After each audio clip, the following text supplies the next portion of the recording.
ከ50 ዓመታት በላይ ነገድ፣ ቋንቋ፣ ሃይማኖት፣ ጾታ፣ ብሔር ሳይገድበው ሰውን ማዕከል አድርጎ ወንጌልን በተግባር እየሰበከ ያለው የኢትዮጵያ ኦርቶዶክስ ተዋሕዶ ቤተክርስቲያን ልማትና ክርስቲያናዊ ተራድኦ ኮሚሽን ከተለያዩ አፍሪካ ሀገራት በፍልሰት የሚመጡትን ትምህርት ቤት፣ የሕክምና ተቋምና መሰረታዊ ፍላጎታቸውን በማሟላት በስደተኞችና ከስደት ተመላሾች ላይ ትልቅ ስራ መስራት፣ በግብርና፣ ደን፣ የውሃ ልማት፣ የጾታ ተኮር ትምህርትና አቅም ግንባታ በጥቅሉ ከ60 በላይ መርሃ ግብራትን ቀርጾ የሰው ልጅ ያለ ልዩነት እያገለገለ ያለው ተቋም የካቲት 16 ቀን 2018 ዓ.ም በብፁዕ አቡነ ሳሙኤል የልማትና ክርስቲያናዊ ተራድኦ ኮሚሽን ሊቀ ጳጳስ የቤቶችና ህንፃዎች አስተዳደር ልማት ድርጅት የበላይ ኃላፊ በሰበታ ጌቴሰማኒ ቤተ ደናግል ገዳም ለሚማሩ ተማሪዎች የኮምፒውተር መጽሐፍትና ልዩ ልዩ የትምህርት መሳሪያዎችን ለግሰዋል። በዋናነት ዘመኑ የዲጂታል ዘመን ነው አይደለ?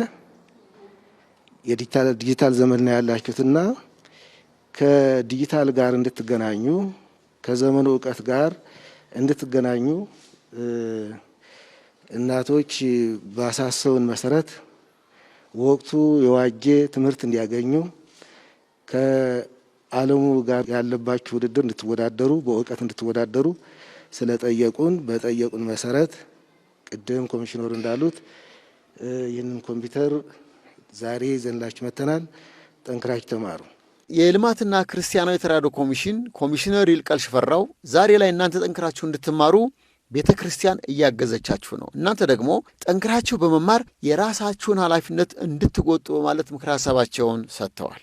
እኛም ደግሞ እንደ ልማትና ክርስቲያናዊ ተራድኦ ኮሚሽን የተቋቋመውም እንደነዚህ ያሉ አካባቢዎች መርዳት መደገፍ ስለሆነ ውመን ኢምፓወርመንት የሚባል አንድ ፕሮጀክት አለን። እንደሚታወቀው እዚህ ላይ እንስቶች ናቸው። እነዚህ ልጆች የ12ኛ ክፍል ተማሪዎች ናቸው። 12ኛ ክፍል ተማሪ ሲሆኑ ደግሞ ቀጣይ ወደፊት የሚታየው ነገር ወደ ዩኒቨርሲቲና ኮሌጆች ገብቶ መማር ስለሆነ አትሊስት ከሌላው ዓለም ጋር ካለው ከሁሉም ጋር ተወዳድረው ራሳቸው በተሻለ ሁኔታ እንኳን መድረስ እንዲችሉ ከፊት ለፊታችን እንደምናያቸው እነዚህ ኮምፒውተሮችን መግዛት ለነሱ በጣም እጅግ ጠቀሜታ ይኖረዋል። ይሄም ብቻ አይደለም፣ የተለያዩ ደብተሮችንና ስክሪፕቶችን ትምህርት ቤት እንደተጀመረ የሚታወቅ ነው። ያስፈልጋቸዋል በሚል እንግዲህ እነዚህን እገዛዎችን አድርገናል። አንዳንድ ደግሞ በተለይ ስለ ራሳቸውን መጠበቅ እንዲችሉ ድጋፍ ሊደረግላቸው የሚችለው መጽሐፍት እነሱንም ባንድ ላይ በመደመር ነው እንግዲህ ዛሬ እዚህ ቦታ ላይ ተገኝተን ይህን ኮምፒውተር እንግዲህ ከኢትዮጵያ ኦርቶዶክስ ተዋሕዶ ቤተክርስቲያን የልማትና ክርስቲያናዊ ተራድኦ ኮሚሽን ወደፊት ዩኒቨርሲቲ በምትገቡበት ሰዓትም ለኮምፒውተር እንግዳ እንዳትሆኑ አዲስ እንዳትሆኑ ተገዝቶ የተሰጣችሁ ነው። ይሄ ብቻ አይደለም፣ ደብተርም ስክሪፕቶዎችም አሉ። ትልቁ ነገር ነገ የቤተክርስቲያን ደግሞ ተረካቢ ትሆናላችሁ። እነሙሃይን ታውቃላችሁ አይደለ? እነሙሃይ ምንም ሳይኖራቸው እናንተን እያሳደጉ ነው፣ እናንተን እያስተማሩ ነው። ስለዚህ የቤተክርስቲያን ኃላፊነታቸው እነሱ እየተወጡ ነው። እናንተ ደግሞ ነገ ከነገ ወዲያ በትልልቅ ቦታ ሆናችሁ ቤተክርስቲያንን በተመሳሳይ መልኩ እንድትጠቅሙ የተደረገ ስለሆነ ይሄን በማስተባበር ደግሞ ሐሳብ እየሰጡ ድጋፍ እንዲኖር የሚያደርጉም ብፁዕ አባታችን አቡነ ሳሙኤልን እናንተም በልጅነት አንደበታችሁ አመስግኑ። እሺ። ብፁዕ አቡነ ሳሙኤል የልማትና ክርስቲያናዊ ተራድኦ ኮሚሽን ሊቀ ጳጳስ ልጆቹ ዘመኑን ዋጅተው ተወዳዳሪ የሆኑ ዘንድ የኮምፒውተር ስጦታው እንደተደረገላቸው ጠቁመው ጠንክረው ይማሩ ዘንድ አባታዊ ምክራቸውንም አስተላልፈዋል። የሚጠብቃችሁ በመንፈሳዊ ሕይወት እንዳለ ሆነው በስጋዊ ሕይወት ደግሞ ውድድር ነው ያለባችሁ፣ የእውቀት ውድድር። ስለዚህ በእውቀት እንድትበለጽጉ በኋላ ዩኒቨርሲቲ ስትገቡ እንግዳ እንዳትሆኑ ለእውቀቱ ከወዲሁ እንድትማሩበት እንድትገበዩበት ተፈልጎ የተደረገ ነውና በርቱ። እግዚአብሔር ባርካችሁ።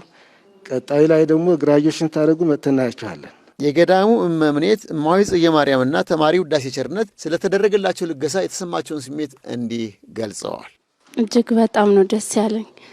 ምክንያቱም እነዚህ እንትኖች ለትምህርቶቻችን ይደግፉናል እና እግዚአብሔር ይስጠልን፣ እግዚአብሔር ያክብርልን።